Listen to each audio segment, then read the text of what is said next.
Ayan, what's up guys? Ayan, nagbabalik tayo. Teka lang, matay ilaw, kita-kita.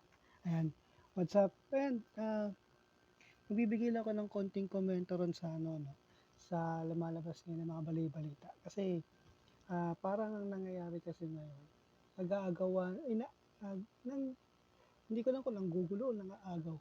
Kasi hindi na wala namang inaagaw kay Senator Alan Peter Cayetano.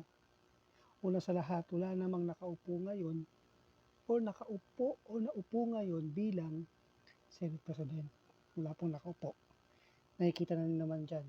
Nakikita nyo naman dyan. Walang nakaupo as a Senate President. Dahil wala naman pong Senate President na inhalal nung nagpalit ng liderato ang Senado. Ang meron po tayo is Senate President pro tempore. Ibig sabihin, para siyang Vice President.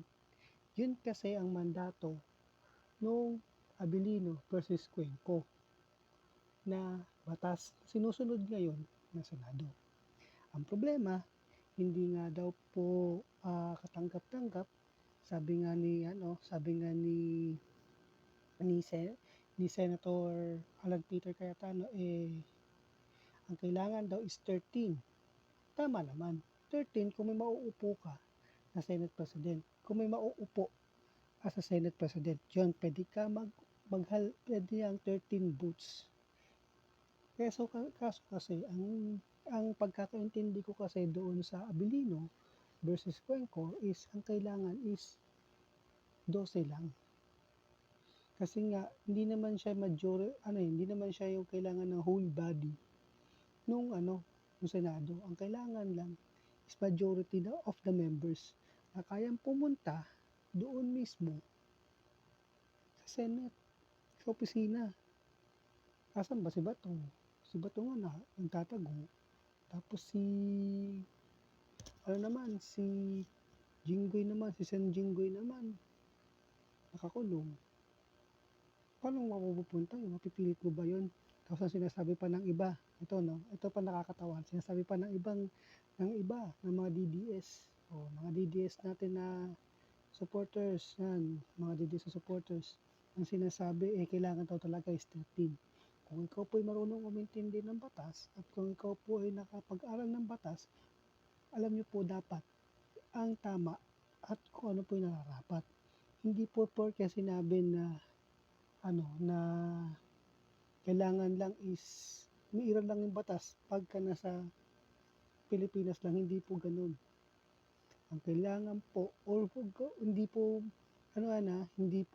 umiral lang yung batas pagka nasa outside ka, hindi po ganun. Ang sinasabi po kasi is kailangan kayang pumunta mismo sa Senado.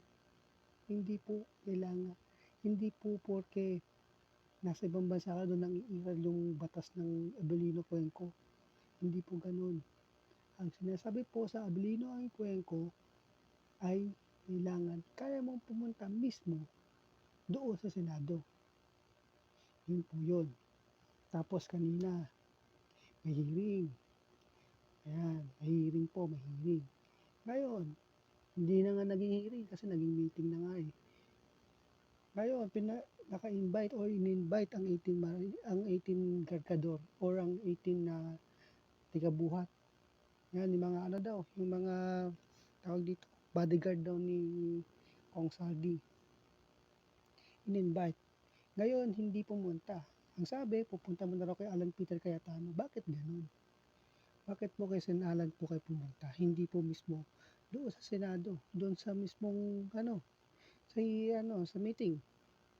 Di sana mas na protektahan niyo po sana.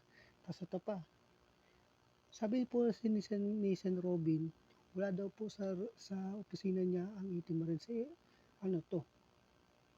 Di ba? Ganun lang kasimple. May-press con pa kayo doon. Tapos, nakita ko pa to, isa pa to. Chemic defensor naman, di ba? Galing.